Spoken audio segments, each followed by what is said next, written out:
Alright,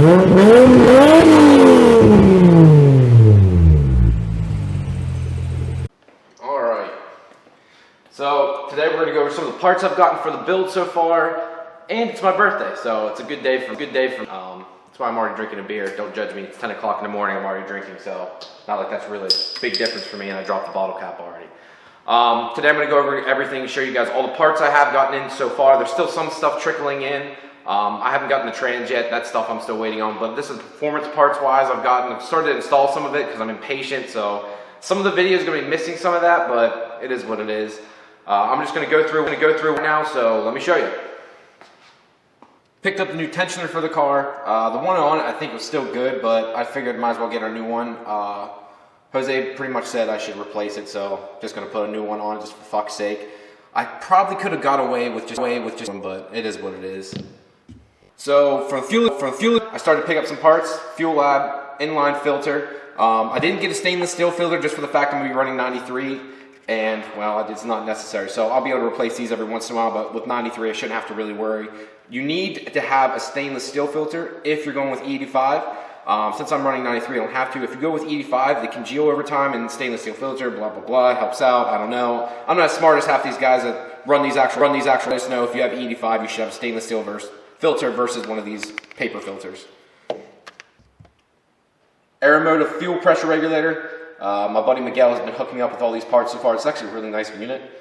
I just wanted everything to be black also, if you can't tell. Everything has to be black. I want the engine bay to be as bright silver as possible, and then the actual engine itself to be completely blacked out for the most part. Obviously you're not getting black, but as close as I possibly can. So I want the theme to be as black as possible. Alright, also got the Radium Engineering fuel rail, FID, fuel injector development injectors also. I fucking love this rail. I think it came out really cool. I know it's a fuel rail, it's kind of overkill, but I just think it looks badass. I actually really like the injector hats. I wasn't sure how I felt about the green at first, but I think it's gonna look badass in the engine bay. Once it's all said and done, it'll really pop. I'm hoping the FID injectors work well. I've heard hit or miss things about them. Some local guys really like them, so I'm gonna give them a shot. My tuner itself said he likes them also. He's been his Supra for a couple years now, so he's had no issues on 2000cc injectors. I'm only running 93 pump fuel too, so it shouldn't be an issue for myself. Then we get the Mack Valve Ear. This is what's going to control the boost. I had this in the car for, I want to say, a week or two. I couldn't get it to work properly. The tuner couldn't get it set up. I think I had a wiring issue. The boost levels were up and down on my car constantly. I think I had a bad vacuum leak somewhere, so that was part of the reasons why the car got ripped down also. So I'm trying to fix all of it this time, put this in the car so I can actually control the boost, put a 10-pound spring in it, just turn it up to 20, and just leave it there on 93 pump and just have fun with the car. So this will be nice to finally have in also. IAT sensor, this actually was used, same with the maps or fuel pressure sensor here.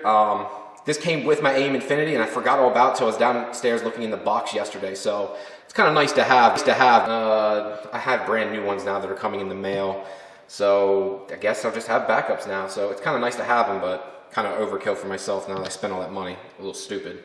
Alright, and lastly here we have the ARP Bolts. Actually, you have to get these. 2J's able to lift its head. It's known for doing that around the 500 wheel horsepower mark or about 450 torque mark. So definitely need these. I was holding off, but I'm glad I'm doing it now. The only thing I recommend to anyone putting in new ARP head studs and bolts, the that come with it are undersized. So the problem with this is it actually tends to dig into the head over time. So when you go to run the car, drive it down the road, etc., these tend to dig in over time, which means the head's slightly lifting, which obviously that's never a good thing. So either you need to reuse your stock washers, or you need to buy new washers. In my case, I bought brand new washers. I think this will work out, but yeah, just use new washers or reuse your old ones. I don't think the old ones would hurt anything, so you can use new ones or either or, it doesn't really matter. This isn't really a new part, but I had a few people ask me about the intake manifold and about the fact of where the blow-off valve placement was. I actually have it on the throttle body itself. I saw this on Supra forums a couple years ago, and I thought it was a really cool idea. Makes it really nice for the vacuum line, as we have a port right in the front of the intake manifold that's very short, so I have what, 6-7 inches of fucking vacuum line. Makes it very simple. Also, I got this cool little badge from Stu Hagen. I got that off the Facebook page years ago. Thought that was a neat little thing too, because when I had this powder coated, the badge that's on here has to get taken off, and it's not easy to remove and usually gets damaged. So it was just a hole there. So it's nice to have that filled in too. So yeah, guys, that's pretty much it then. I got more stuff coming. It just feels like it's like never ending. Harness is in here. I got random stuff in here too. Oh shit, I guess I forgot. Got a brand new fluid damper too. Oh, let's see if I can get this out of the bag.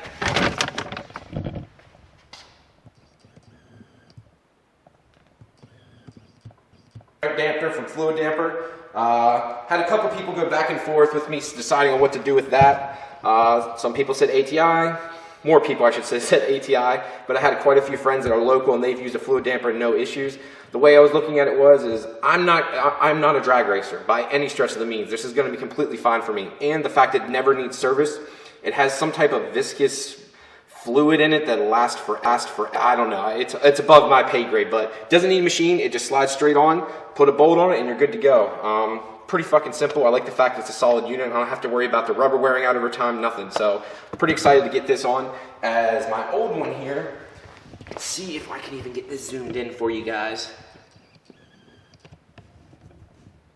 Can you guys see that? There's a hairline crack the whole way around my dampener, which I had no idea. So I could see this letting me sitting on the side of the road here not too long from now. So I had to replace it. I didn't really have a choice.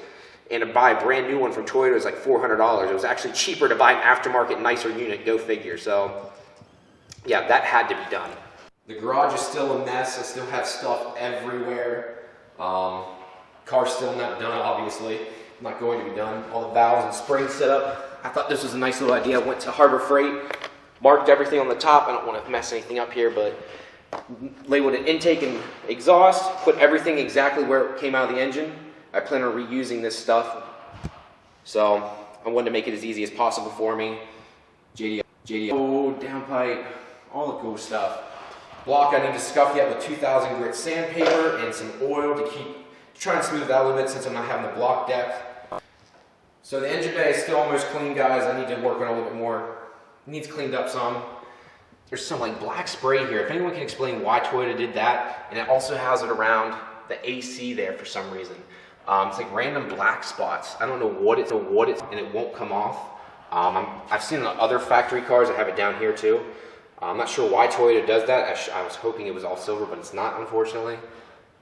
So I need to clean up a little bit more. It's almost there. Almost done.